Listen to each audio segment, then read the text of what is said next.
ఆవిడ బిల్ కట్టారా అని అడిగారు. నేను చెప్పబోతున్నా, నాకు భయం వేస్తుంది. ఎందుకో తెలుసా? ఆవిడ కట్టకపోతే నేను కడతానని చెప్పాను ఆయనకి. కానీ ఆవిడ ప్రార్థన చూసి నేను అనుకున్నా, కనీసం ఒక 75% నేను కడదాం.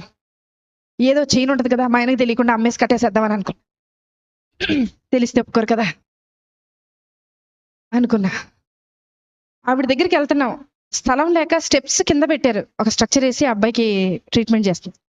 అక్కడికి వెళ్ళేలోపు, అడుగు అక్కడికి పెట్టేలోపు డాక్టర్ గారు అన్నారు, నా పక్కన డాక్టర్ గారు అన్నారు, మేడం హాస్పిటల్ అని అన్నారు.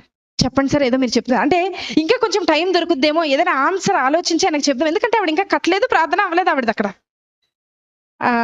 అంటే ఆయన అన్నారు, మేడం యాక్చువల్గా ఈరోజు మా అమ్మగారు చనిపోయి 10 సంవత్సరాలు అవుతుందండి. ఈరోజు 10వ సంవత్సరం వర్ధంతి. వాళ్ళకి చెప్పేయండి మేడం, వాళ్ళకి ఫ్రీ ట్రీట్మెంట్ చేసేద్దాం, వాళ్ళ దగ్గర రూపాయి కూడా తీసుకోతాను. నేను వెళ్ళి లేపానామండి, లేపి తీసుకొచ్చాను.